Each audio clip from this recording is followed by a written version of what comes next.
suis retourné il n'y a pas longtemps dans mon quartier Vauban et c'est vrai que le quartier n'a pas beaucoup changé et les fondations sont toujours là. Mais effectivement, les personnes, ce ne sont plus les mêmes. Mais bon, on peut considérer que la mentalité reste toujours marseillaise. Et je crois que c'est le principal. Et Marseille, il faut l'aimer pour ça, par son accent et par les personnes qui parlent vraiment avec notre bon accent de Marseille, très connu aussi. Il se perd un petit peu l'accent marseillais.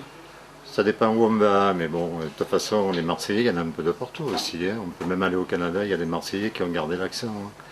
Donc l'accent ne se perd pas. Guitry disait parler avec l'accent, c'est parler de son pays tout en parlant d'autre chose. Vous avez bien raison. Hein. Vous dites je suis né à l'abri des bombes. Pourquoi? Il y a des bombes aujourd'hui à Marseille? Non. Alors le 8 mai 1945, les bombes ont cessé de tomber sur Marseille.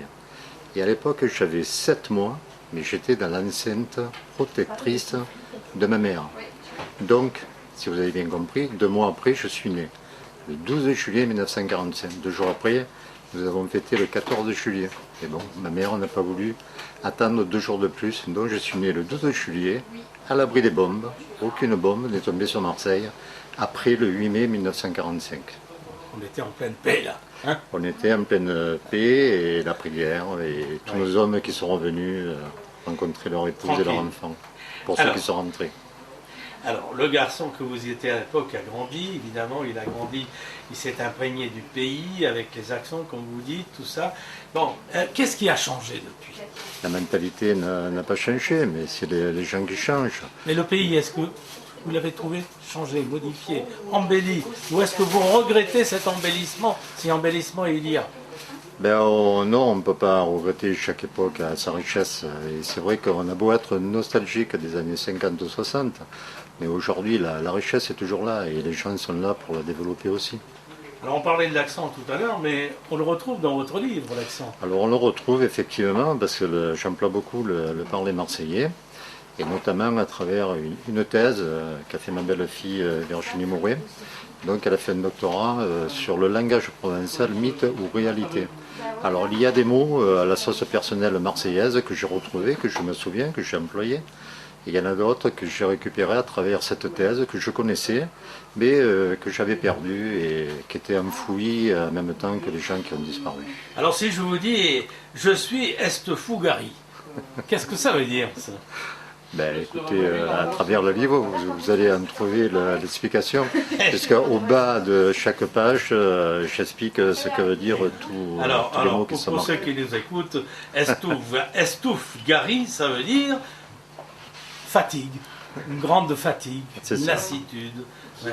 C'est quand même beau, hein, et cet accent qui est très imagé. Estranciné. Estranciné, c'est se remettre sur soi-même. Hein. On est angoissé. Angoissé, voilà. C'est ça. Oui. Une fangue. Bon, ça c'est plus facile, c'est la boue.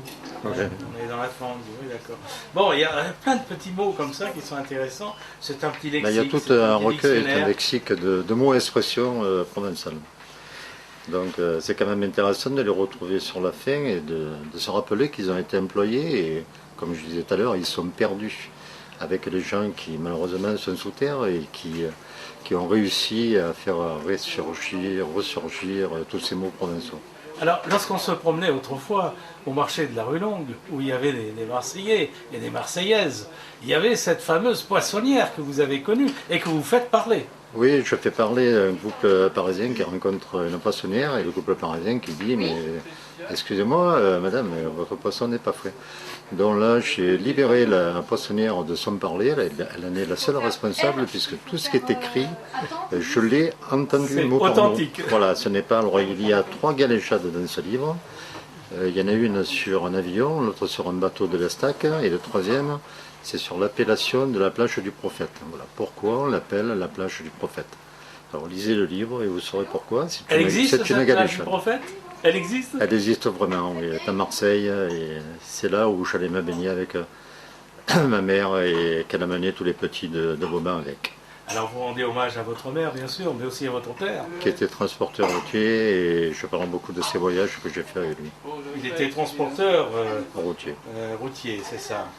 Il s'appelait Marius. Il s'appelait Marius. Ah, c'était très répandu à Marseille. Hein. Et en plus, il a joué la partie de cartes et il faisait le rôle de César. Donc il a joué ça dans le Haut-Var, à Dragnan, à Brignoles. Il voulait aller à Marseille aussi, mais malheureusement il a perdu la vie et il n'a pas pu le faire. Un dernier mot. Lorsque vous voyez un petit peu tout ce qui se passe aujourd'hui à Marseille, lorsqu'on lit les magazines... Il ne faut pas retenir que ça. Bon, c'est vrai, ça ne va pas très bien, mais bon.